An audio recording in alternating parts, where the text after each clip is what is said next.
इस समय की जो फसलें हैं, धान तो निश्चित रूप से एमएसपी पर ही खरीदा जाएगा, लेकिन बाजरा कई बार एमएसपी पर हमारी उतनी डिमांड नहीं होती और हमारे से एफसीआई भी खरीदता नहीं है। इस बार मात्र 2.5 लाख मीट्रिक टन ही एफसीआई के नाते, नेफेड के नाते हम खरीद पाएंगे, लेकिन बाजरे की मात्रा है लगभग 6 लाख मीट्रिक टन।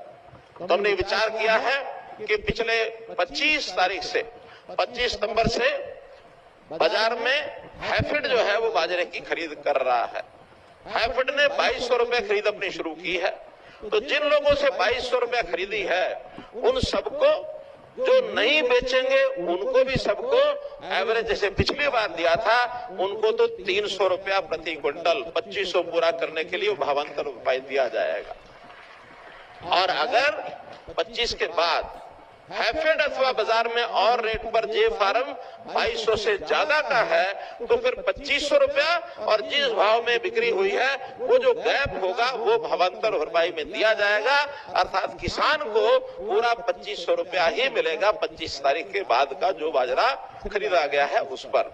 जिसने बेचा नहीं है बिल्कुल उनको, क्योंकि उनके भाव का पता नहीं है, किसी ने अपने घर रखा होगा, किसी ने बाद में बेचना है, किसी ने घर के खाने के लिए रखा है, उन सबको 300 रुपया प्रति क्विंटल जो भी पैरामीटर पिछले सालों के हैं, जो भी क्वांटिटी पिछले सालों के एवरेज है, उस हिसाब से भावांतर भरपाई योजना पर ये मिलेगा। इस बात की भी जानकारी आपको मैंने देनी थी, वो मैंने आपको दी है। मैं तो आज पता है आज भी इस प्रकार का कोई कार्यक्रम होगा तो हमारे स्टेट सेक्रेटरी हमको बताएंगे। इस अवसर पर आपने मुझे बुलाया, हमने योजना बनाई कि अगर धान की बजाय आप दूसरी फसल पर आ जाते हैं, हम आपको 7,000 रुपया प्रति एकड़ ये पैसा देंगे।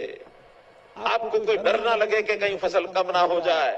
7,000 रुपया प्रति एकड़, 1 लाख से ऊपर एकड़ का हर साल ये लोग धान कम करके दूसरी फसलों पर किसान बंधु आ रहे हैं। मैं उनको सबको बधाई देता हूं। जहां तक पानी का विषय है, हमको पता है इस पानी की लड़ाई हरियाणा में खूब लड़ रहे हैं। पानी हमारा एक प्रदेश वो रोकने के लिए बैठा है, सुप्रीम कोर्ट का निर्णय मानने के लिए तैयार नहीं है।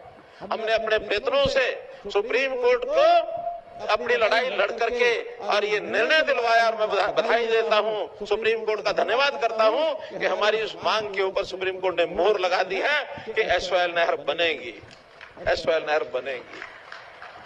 अभी इस एसवाइएल के पानी को रोकने के लिए पंजाब हमेशा कुछ न कुछ बोलता रहता है, और उसी तरह उन्हीं का एक राजनीतिक भाई दिल्ली, वो कहते हैं कि हमें पानी और दो। ये पानी देने से मना कर रहे हैं, वो पानी लेने के लिए हमेशा लगे रहते हैं। भाई ये हरियाणा की अपने पानी की जरूरत भी पूरा करने के लिए हमको ध्यान करना पड़ेगा कि नहीं करना पड़ेगा। तो भाई बहनों, ये जो दोगली राजनीति है, इस दोगली राजनीति को हम उसकी एक नहीं चलने देंगे। ये दोगलेवाल, यहाँ अगर हरियाणा की जमीन पर बात करनी होगी तो पहले हमारे पानी का हिसाब देना होगा, तब आपके हरियाणा की धरती के ऊपर बात कर सकते, वरना बात नहीं कर सकते। भाई बहनों,